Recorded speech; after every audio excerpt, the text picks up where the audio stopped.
bike's coming along nicely. We've already kicked a few goals this week. We've rolled it backwards off the bench. We've made sure that we can turn the handlebars from lock to lock without the clutch or front brake line getting obstructed with anything.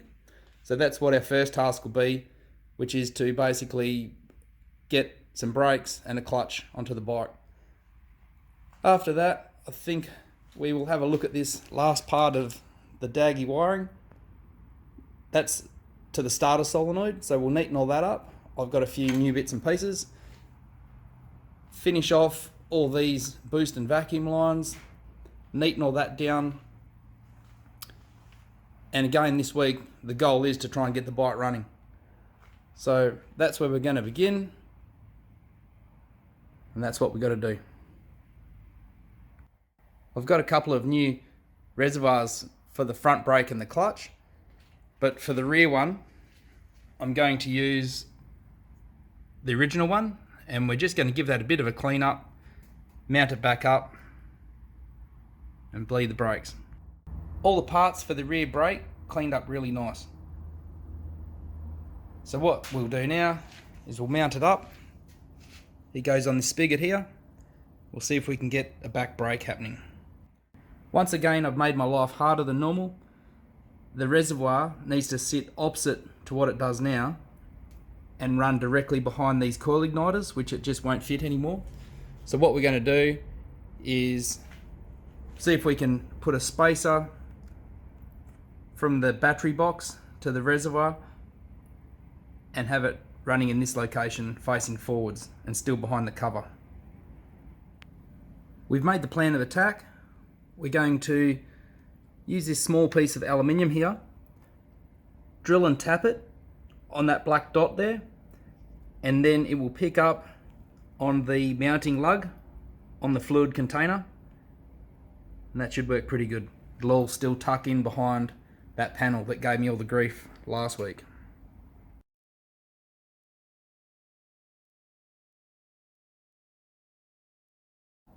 So we got the back brake done, it's all bled up, it's got good pressure. The little bracket we made, we ended up rubber mounting it to space it out because that seemed the easiest way, so that worked good too. So that is done. The front brake, it's exactly like a 1098 Ducati, so the pressure feels exactly the same. And that bled up piece of cake. The clutch, we're still running the Kawasaki slave cylinder, but up the top, the Ducati master cylinder, I think it might be a different bore inside it, because when we pull the clutch lever in, it feels slightly on the lighter side. So we won't know until we get the bike running and go to ride it or put it on the dyno if that's going to work correctly or not. If it remained that way and still disengage the clutch, it'd be mint because it's reasonably light. Maybe it's just the light springs that that special lock-up clutch uses that makes it feel that way. I'm not sure, so cross our fingers on that one. Here's a bit of an update on my thumb. This fella here will be retired next week, so 7 weeks later, all the cuts healed. That's all the movement that I have at the moment, so we need to do a lot of physio, try and get it to bend and flex some more. But I reckon it takes time, so we'll just keep on trying to get it moving and see how she all ends up. Fingers crossed it won't be too bad. So now that we have the brake and clutch system sorted, we're going to move on to the vacuum and boost lines. They run out to the fuel pressure regulator, the boost controller, the blow-off valve, the ECU, and bits and pieces like that. So that's the part we're going to do now. Let's see if we can neaten this mess up a bit. So the boost and vacuum lines have been fitted. We picked up on the intake manifold of each of the 4 cylinders. They all merge into this manifold here, which then head out to the fuel pressure regulator. That's why we wanted to get all the cylinders so that it's a bit more of a stable signal to the fuel pressure reg. After that, it also runs out to the boost controller. It'll run down the back of the bike via this fella here, which makes his way to the blow-off valve, and also up the back here to the ECU.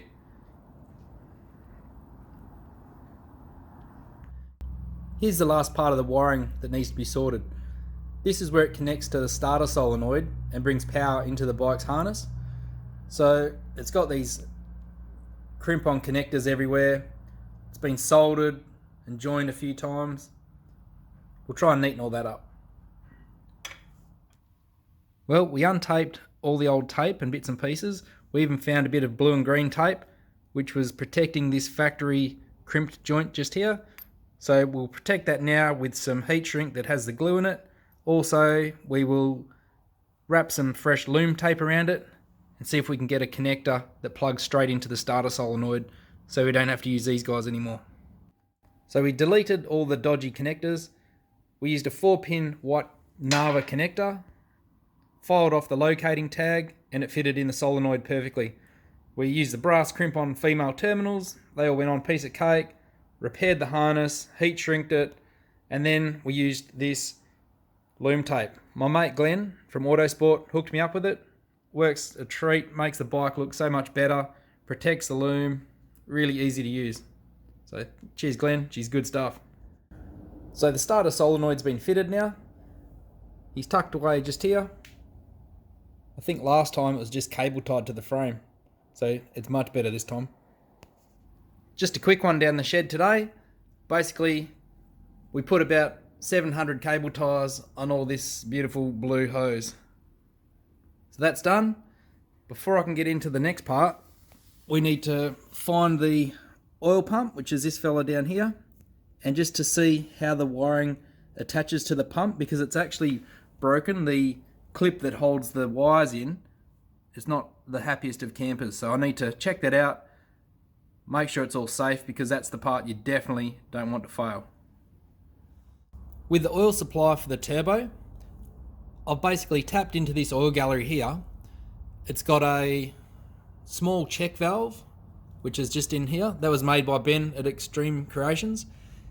Basically that stops the oil from pumping into the turbo while it's not running, and also it's got a small restrictor in it as well. So once it passes through that, it goes up this line and then feeds into the top of the turbocharger.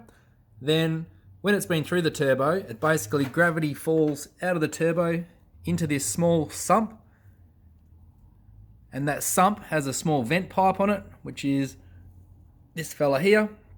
The vent pipe tees back into the crankcase breather system, but besides that, there's the sump.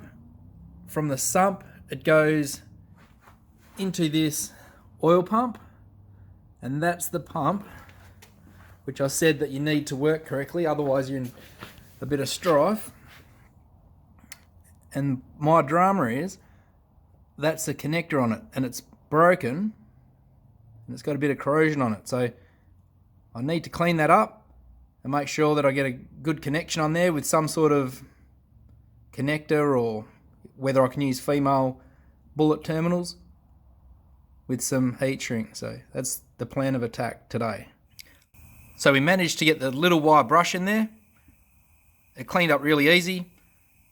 Now I've just got to try and identify which would be the positive and the negative. There is a very small marking on it, so we just got to try and be sure of that. Then I can try and sort the wiring out. So the pins on the oil pump are very small. If I try and use the female bullet terminals, they're too large to go over those small pins. So what I think I'll use is the male bullet terminals. I just need to enlarge the hole up the center. Basically, if I measure what the old connectors are, it's a perfect size of this screwdriver, 2.3 mil.